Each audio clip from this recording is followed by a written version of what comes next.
जन्म उलझानी। क्या बताते हैं कि जो तीर्थ स्नान करने के लिए जाता है, तीर्थों पर जाते हैं, वो तो जन्म जन्म में फंस गए, इतने पाप इकट्ठे कर लेंगे वहां तक, वहां आने और जाने में। ये भगवान है। तीर्थ बाट चले जो प्राणी, सो तो जन्म जन्म उलझानी। जात पर भी लेन जात है दुनिया, हमरा ज्ञान किने ना सुनिया। ये पर भी लेने के लिए वहां जाते हैं, बूढ़ी आत्मा कोरा पाप इकट्ठा करके लाते हैं, क्योंकि वो शास्त्र विरुद्ध साधना किसी भी पवित्र सदग्रंथ में कहीं पर भी इन साधनाओं का आदेश नहीं है, निर्देश नहीं है। कौन सी साधनाओं का? भूत पूजा का, पितृ पूजा का, तीर्थों पर स्नान करने का, व्रत रखने का, या ओम जय जगदीश हरे, इस ओम नमः शिवाय, ओम वासुदेव नमः, राधे राधे श्याम मिला दे, जय कृष्ण जय जय कृष्ण, हरे राम हरे कृष्ण। ये कोई मंत्र नहीं है जो मोक्षदायक हो, क्योंकि पवित्र गीता जी में, पवित्र वेदों में इसका प्रमाण नहीं है। और श्राद्ध निकालना भी पवित्र वेदों में, पवित्र गीता जी में नहीं है, बल्कि मना किया है।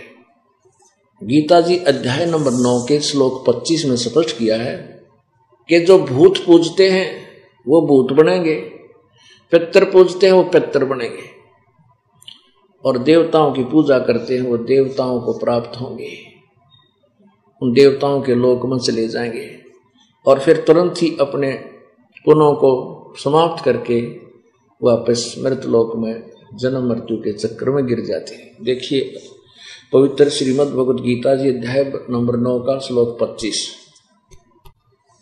अध्याय नंबर 9 और श्लोक 25।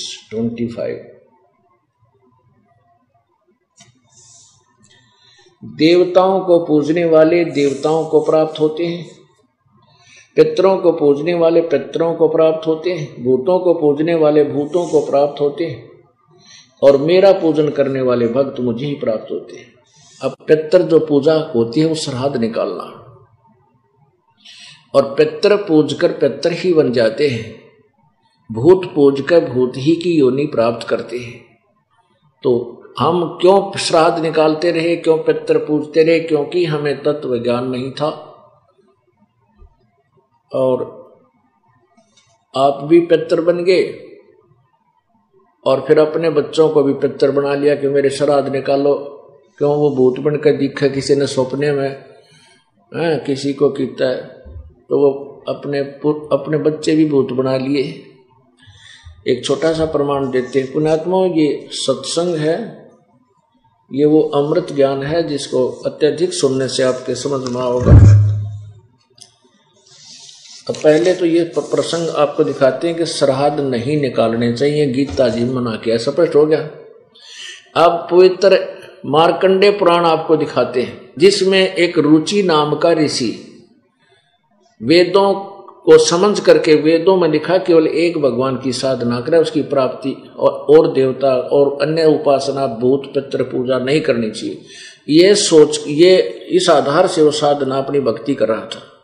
तो उसके 3 पितर दिखाई दिए, पिता, पितामह और पर पितामह, यानी पिताजी, दादाजी और तीसरा दादाजी। उन्होंने कहा, बेटा रुचि,